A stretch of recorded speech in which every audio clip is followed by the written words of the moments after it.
नमस्कार विद्यार्थी मित्रांनो, मागील लेक्चरला आपण जनरल फाउंडेशन कोर्स या विषयामध्ये एकूण 2 प्रकरणे अभ्यासली. उद्योजकीय जीवनक्रम आणि दुसरं प्रकरण अभ्यासलं. या ठिकाणी आपण की उद्योजकीय जीवनक्रमामध्ये आपण बऱ्यापैकी उद्योजक, त्याची व्याख्या आणि उद्योजकाची वैशिष्ट्ये अभ्यासली. दुसरं प्रकरण अभ्यासलं बाजारपेठीय मूल्यमापन. आणि खऱ्या अर्थानं आज आपण तिसऱ्या प्रकरणामधला पुढचा भाग अभ्यासत आहोत. बघा, या अनुक्रमणिका तुमच्या लक्षात येत असेल तर पहिलं प्रकरण आपण बघितलं उद्योजकीय जीवनक्रम, दुसरं बघितलं बाजारपेठीय मूल्यमापन आणि आता आपण तिसऱ्या प्रकरणामधला या ठिकाणी पुढचा भाग अभ्यासत आहोत. तर यामध्ये सुरुवातीला प्रकल्पाचे निवड करत असताना आपण मागील लेक्चरला प्रकल्पाबद्दल माहिती अभ्यासली. आज आपण प्रकल्पाचे वर्गीकरण हाही भाग या ठिकाणी बघणार आहोत. आता प्रकल्पाचे वर्गीकरण बघत असताना, प्रकल्प निवडत असताना प्रकल्पाचे वर्गीकरण हाही भाग या ठिकाणी खूप महत्त्वाचा आहे. तर प्रकल्पाचे वर्गीकरण करत असताना या ठिकाणी सुरुवातीला बघा, पहिला मुद्दा आहे संख्यात्मक व असंख्यात्मक प्रकल्प. इकडेच बघू आपण. त्यामध्ये उत्पादन, ऊर्जा निर्मिती, खनिज विकास इत्यादी प्रकल्प येतात. त्यानंतर दुसरं बघा असंख्यात्मक प्रकल्प. त्यामध्ये आरोग्य, शिक्षण, मनुष्यबळ विकास आणि संरक्षण इत्यादी प्रकल्प येतात. त्याच नंतर या ठिकाणी तिसरं बघा क्षेत्रवारानुसार प्रकल्प. तर क्षेत्रवारानुसार प्रकल्पामध्ये सुद्धा हे खालचे 3 भाग येतात आहेत. कृषी आणि पूरक क्षेत्र,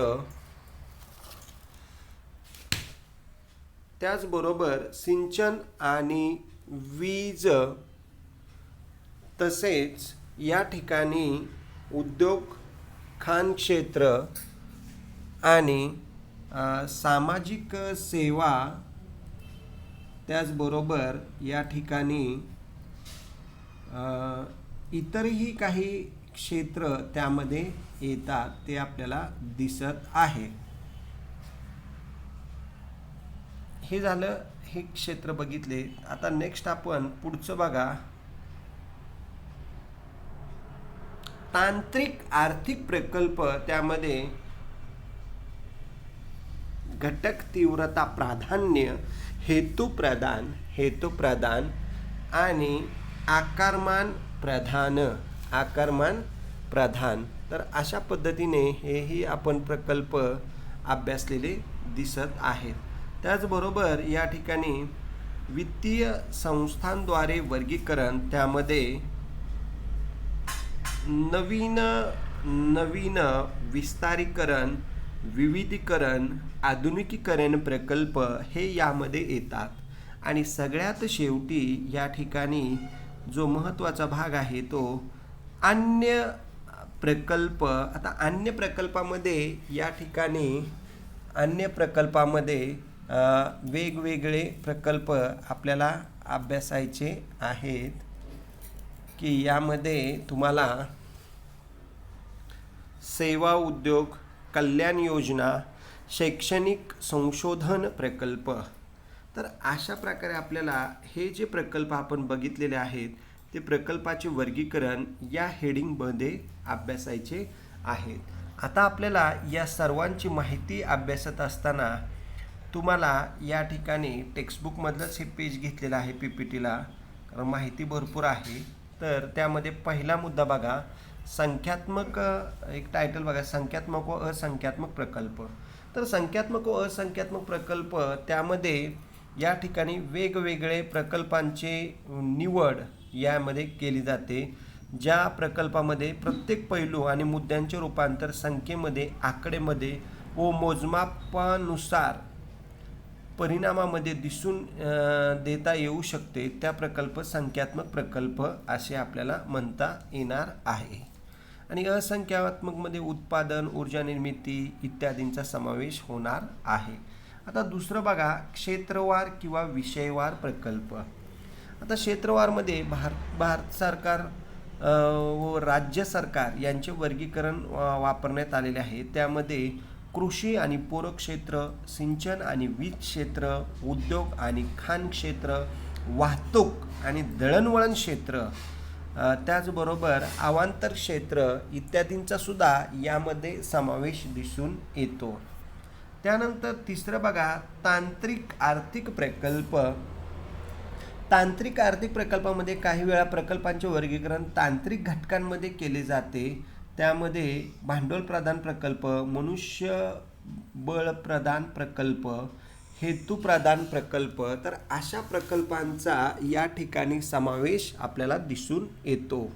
आणि चौथं बघा, या ठिकाणी आपल्याला बघता येईल, चौथा यामध्ये महत्त्वाचा मुद्दा आहे की त्यामध्ये वित्तीय संस्थांद्वारे वर्गीकरण. आता वित्तीय संस्थांद्वारे मध्ये त्यामध्ये सुद्धा पहिला बघा तुम्हाला दिसतंय नवीन प्रकल्प, विस्तारीकरण प्रकल्प, देशाबद्दल किंवा विविधीकरण प्रकल्प, आधुनिकीकरण प्रकल्प इत्यादी प्रकल्प आपल्याला प्रामुख्याने वित्तीय संस्थांद्वारे वर्गीकरणामध्ये दिसून येत आहे. तर हे झालं. आणि आता आपल्याला एक शेवटचा मुद्दा बघायचा आहे, तो म्हणजे अन्य प्रकल्प.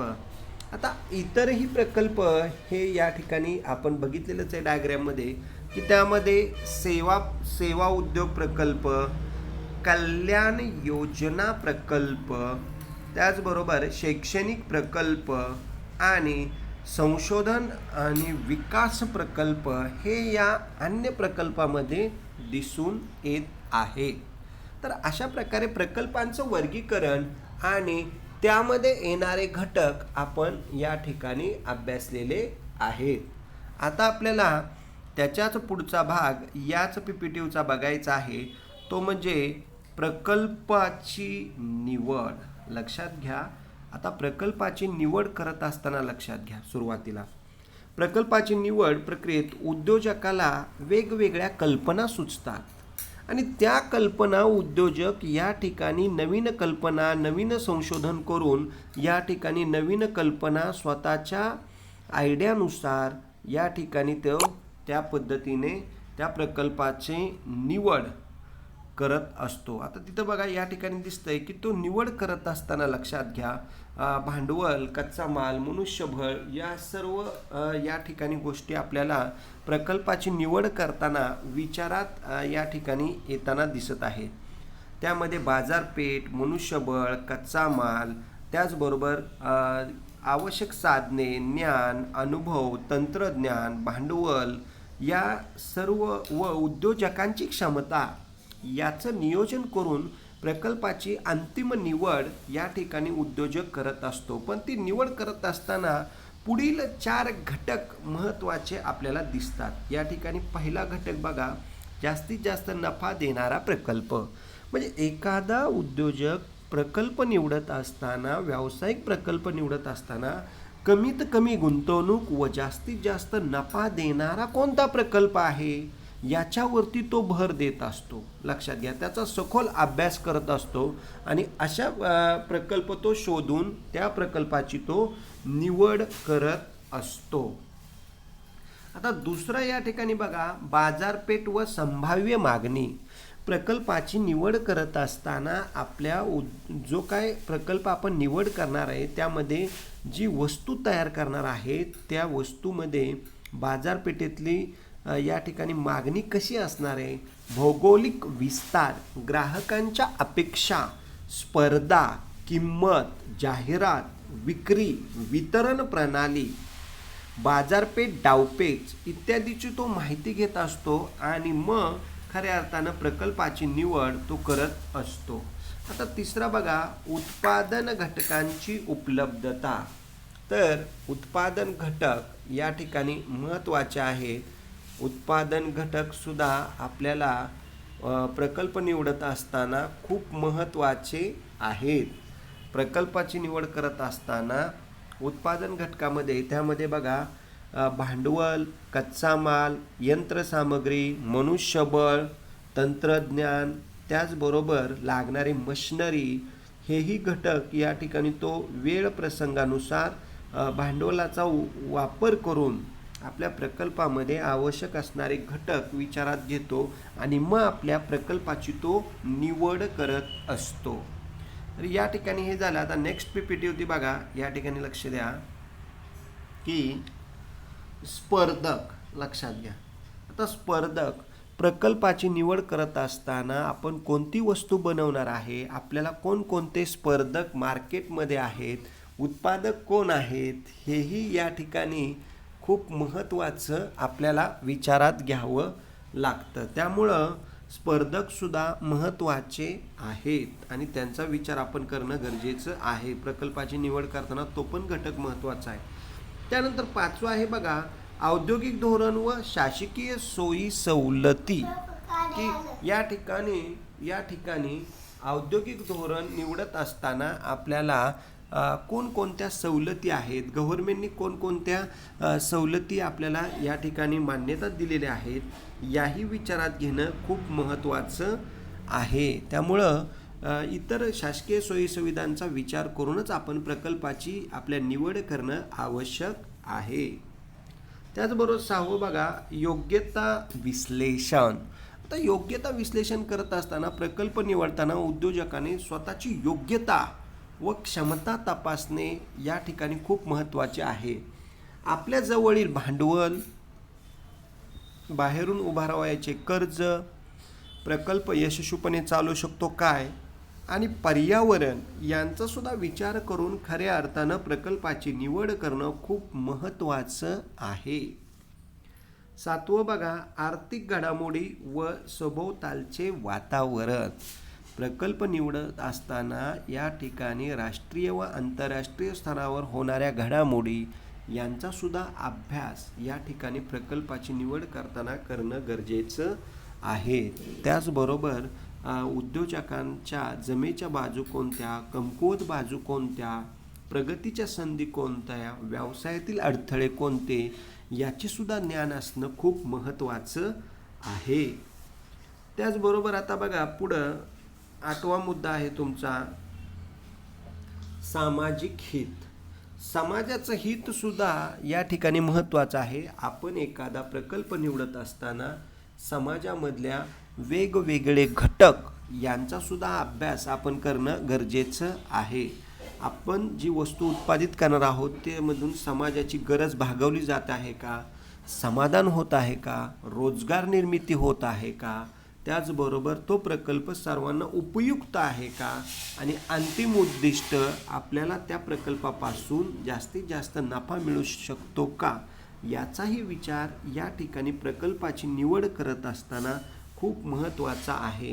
या प्रकल्पाची निवड करावयाची असताना हे एक 7-8 मुद्दे महत्त्वाचे आहेत. परत एकदा मी वाचतो बघा. जास्तीत जास्त नफा देणारा प्रकल्प निवडायचा, बाजारपेठेचा व संभाव्य मागणी विचारात घ्यायची, दुसरा पॉईंट. तिसरा बघा, उत्पादन घटकांची उपलब्धता विचारात घ्यायची. चौथा मुद्दा या ठिकाणी स्पर्धक विचारात घ्यायचा. 5वा मुद्दा औद्योगिक धोरण व शासकीय सोयी सवलती विचारात घ्यायच्या. 6वा मुद्दा योग्य विश्लेषण करायचं. 7वा मुद्दा आर्थिक घडामोडी व सभोवतालचे वातावरण विचारात घ्यायचे. आणि 8वा मुद्दा सामाजिक हित लक्षात घेऊन आपण खऱ्या अर्थानं प्रकल्पाची निवड करणं गरजेचं आहे. तर अशा प्रकारे आज आपण प्रकल्पाची निवड आणि प्रकल्पाचे वर्गीकरण कसे करावे हे अभ्यासलेले आहे. आता आपण पुढील लेक्चरला या ठिकाणी पुढचा घटक आपण अभ्यासणार आहोत. तरी सर्व विद्यार्थ्यांनी हा झालेल्या भागाच्या नोट्स व्यवस्थित तुमच्या GFCच्या नोटबुकमध्ये लिहा. कुणाला काही शंका असतील तर विचारा. प्रश्न उत्तरे वेळच्या वेळी लिहा, नोट्स वेळच्या वेळी काढा आणि शंका आल्या तर विचारा. ठीक आहे. राहिलेला भाग आपण नेक्स्ट लेक्चरला अभ्यासणार आहोत. थँक्यू. धन्यवाद.